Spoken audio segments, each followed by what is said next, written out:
paz do Senhor Jesus. Boa tarde, tudo bem? Meu nome é Edneia, né? Como eu já disse ontem, eu viria hoje para a gente fazer um pequeno estudo, né?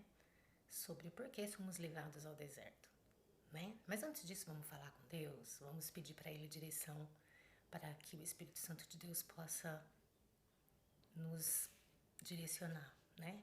E que cada palavra que eu fale não seja de mim mesma, mas que o Espírito Santo de Deus venha fazer brotar dentro do meu coração, né? Oremos? Amado Senhor Deus, estamos aqui, Senhor, falando de Ti, Senhor. Senhor, não deixa que eu fale de mim mesma nada, Deus. Pois de mim eu não tenho nada para dar, nem para oferecer, nem para ajudar ninguém, Senhor Jesus. Mas o Teu Espírito Santo, com a Sua infinita misericórdia, nos dá sabedoria e entendimento em algumas coisas e aprendendo nós, devemos passar à frente. Então, Senhor Jesus, peço a Ti que me conduz, que me direciona, que não deixa que eu fale de mim mesma nada, Senhor. Peço a Ti, pela Tua infinita misericórdia. Amém. Então, por que somos levados ao deserto? Bom, gente, assim, até o próprio Jesus, quando ele veio ao mundo, ele veio para quê? Para nos ensinar o caminho, né? E até o momento de Jesus ser batizado nas águas, o próprio demônio, o próprio Satanás, não sabia que ele era Jesus. Vocês acreditam nisso? Pois é. E como que ele descobriu? No momento que Jesus estava sendo batizado. Vamos ver? Mateus capítulo 4, versículo 1. Gente, eu escrevi aqui no caderno, mas porque fica mais fácil para mim, porque são vários capítulos, vários versículos, mas está na Bíblia. Vocês podem abrir aí e conferir, ok? Então vamos lá. Mateus capítulo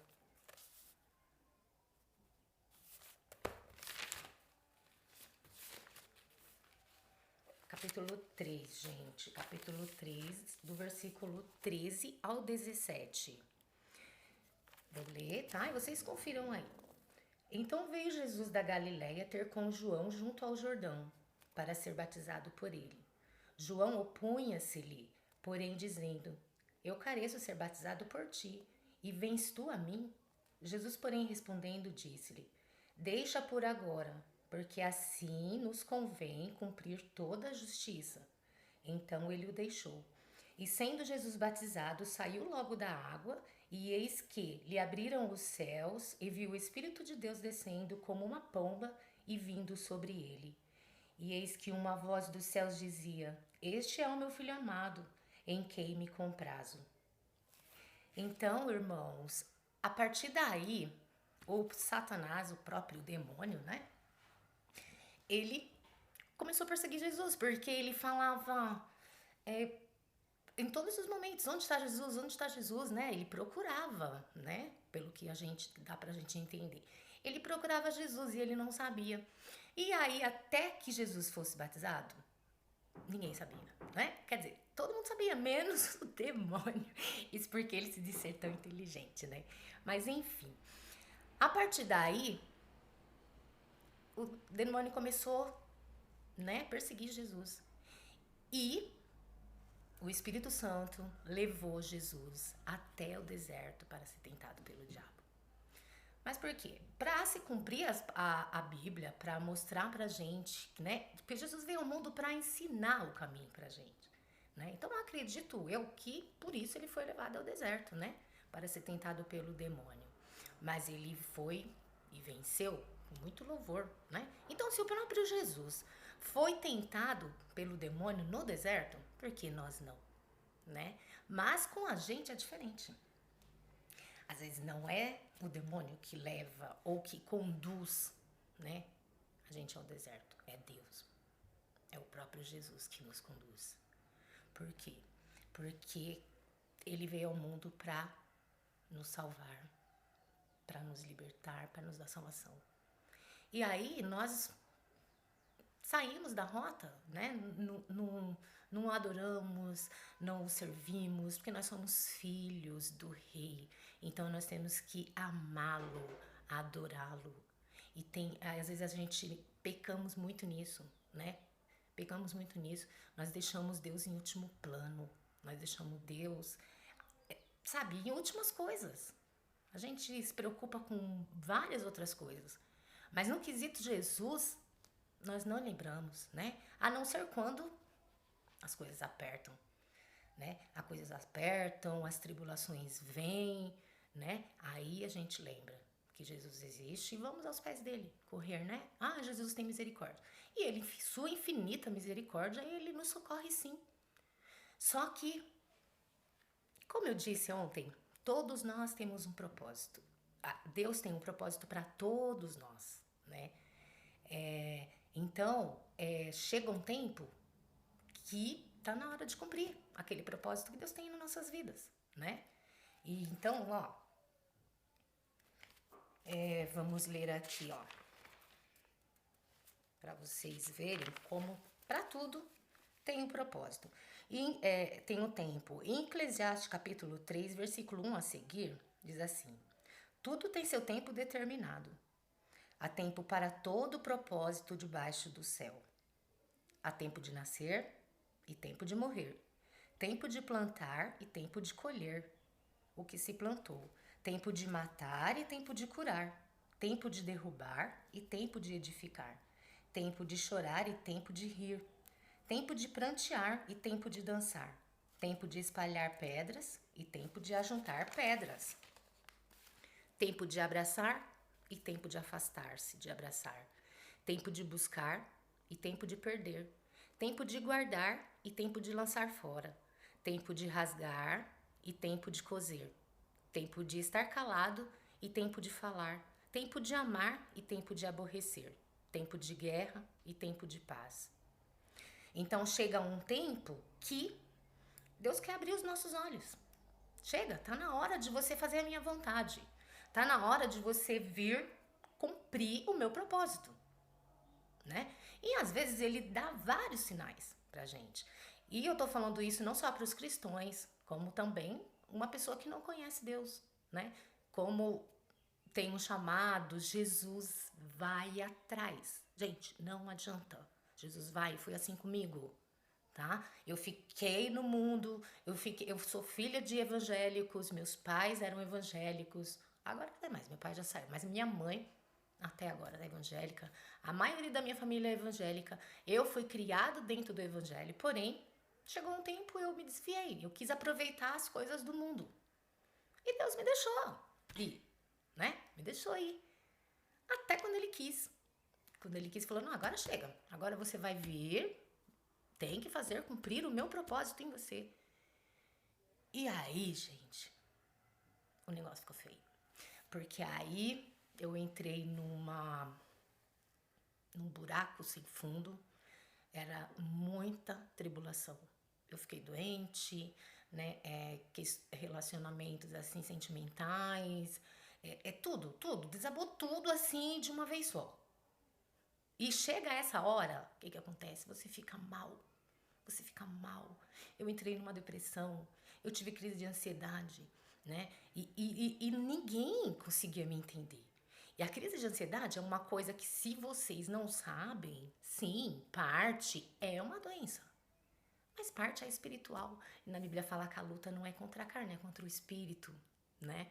Quando você chega em determinado ponto que você tá mal, que chega numa crise de depressão, crise de ansiedade, a maioria das vezes, quase 70%, é espiritual, né? E aí o que acontece? Você pode procurar médico. Igual no meu caso, eu procurei médico. Tomei remédio, né, para crise, ansiedade, coisas e tal, mas não resolve. Porque a cura tem que vir de dentro, porque a doença tá lá dentro, tá na alma. Tá na alma, gente. E não é uma doença que veio por acaso, foi Jesus que colocou lá para lembrarmos dele. Porque é só nessa hora que a gente lembra que Jesus existe. É só na hora da tormenta que nós corremos aos pés de Jesus. Então foi daí que eu lembrei de Jesus. Ninguém me entendia, ninguém conseguia me entender. E o meu peito doía. Gente, era uma dor tão terrível que parecia que o meu peito ia explodir. Era uma dor dentro da minha alma. Era uma angústia, sabe? Era uma angústia desesperadora. A minha mente não parava. Ela ficava 48 horas trabalhando. E não era coisas boas, não. E não era do presente, era do futuro.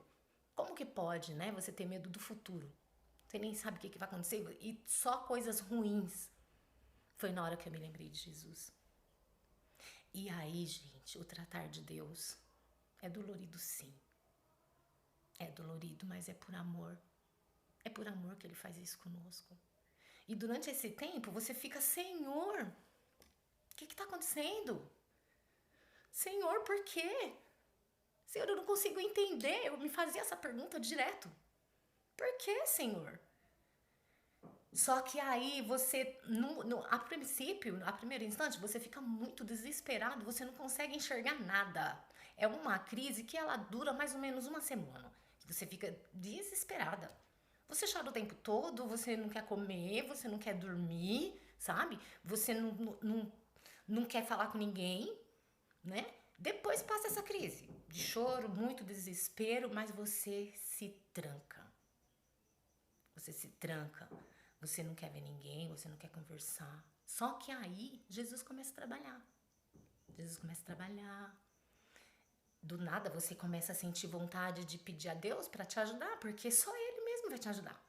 Porque ninguém vai ter paciência de ficar ali com você choramingando, né? Ninguém vai ter paciência de ficar ali passando a mão na sua cabeça.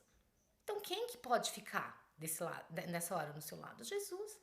Porque Ele nunca abandona a gente, né? Ele tá com a gente o tempo todo. E Ele já vê a gente desde lá de trás. Porque foi Ele que planejou tudo, né? Que vê, olha. Vocês só esperam um pouquinho, gente, porque eu escrevi tudo as carreiras, né? E aí tá um pouco assim meio misturado. Mas tá tudo aqui.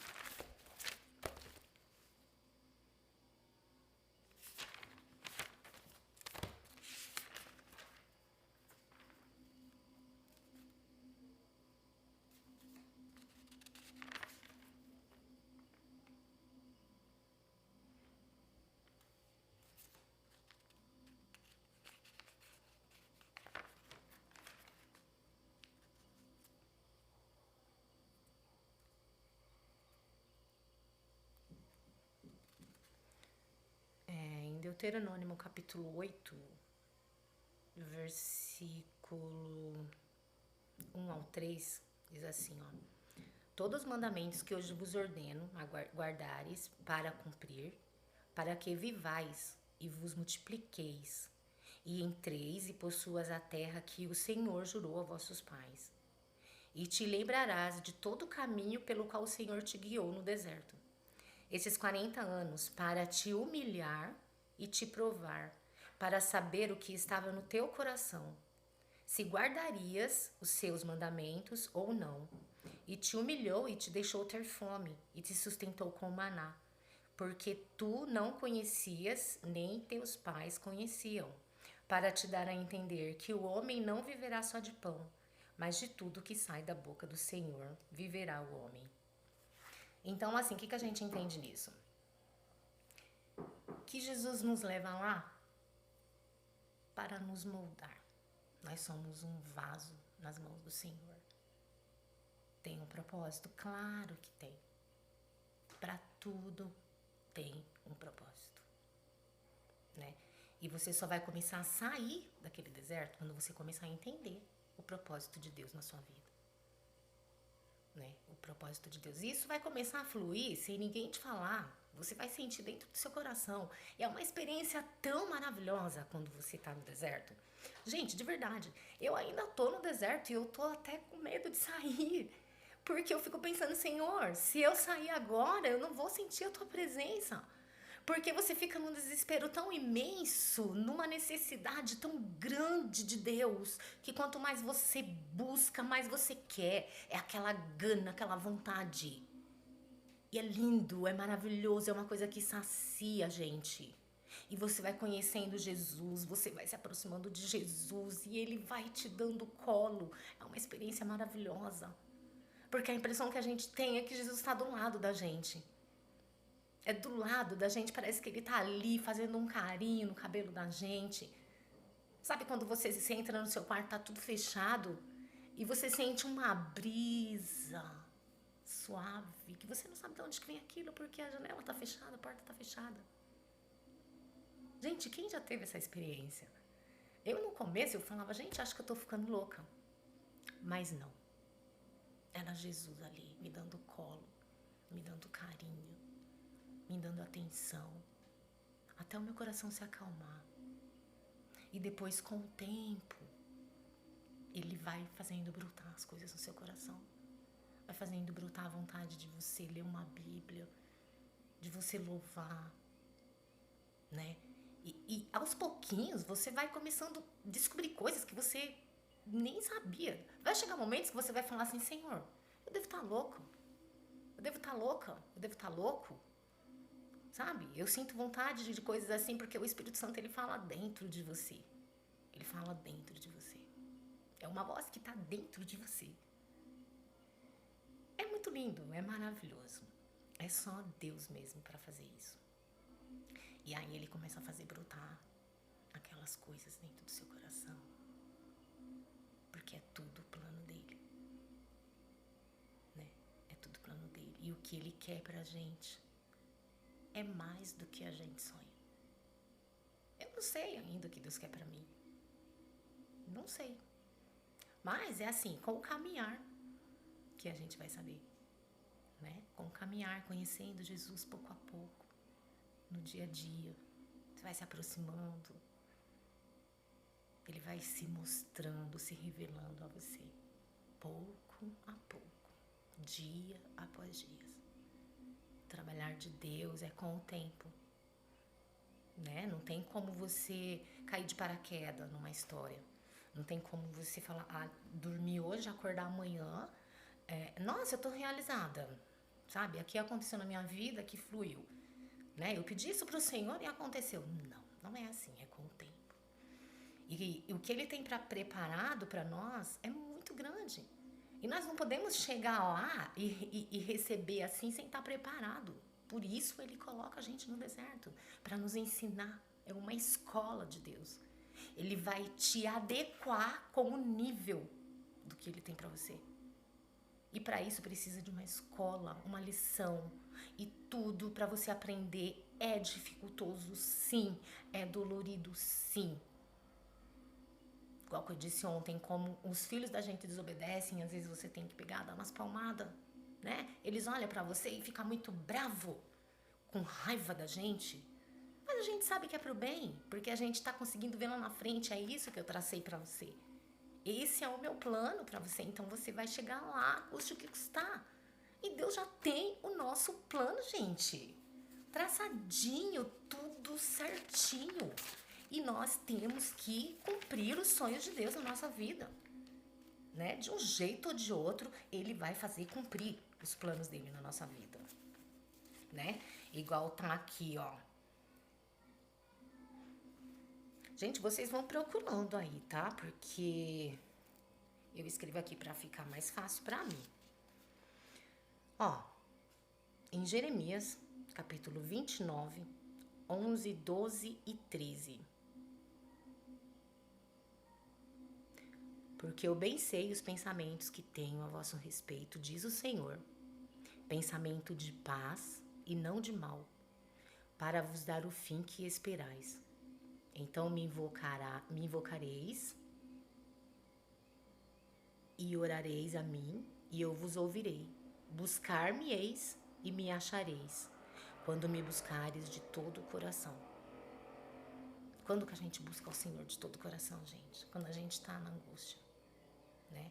Que o nosso coração fica apertadinho, o nosso coração fica, sabe, moído, exprimido. Você não consegue explicar para ninguém o que você está sentindo. É nesse momento que Jesus entra. Por quê? Porque Porque o plano dele já tá ali traçado para você. Você tem que cumprir os sonhos de Deus na sua vida. E Ele quer pôr você no nível do que Ele tem para você. Porque, olha, como vocês veem que não é, eu tô falando demais não, tá aqui na Bíblia, tá, gente? Vocês podem procurar aí. Ó, em Jeremias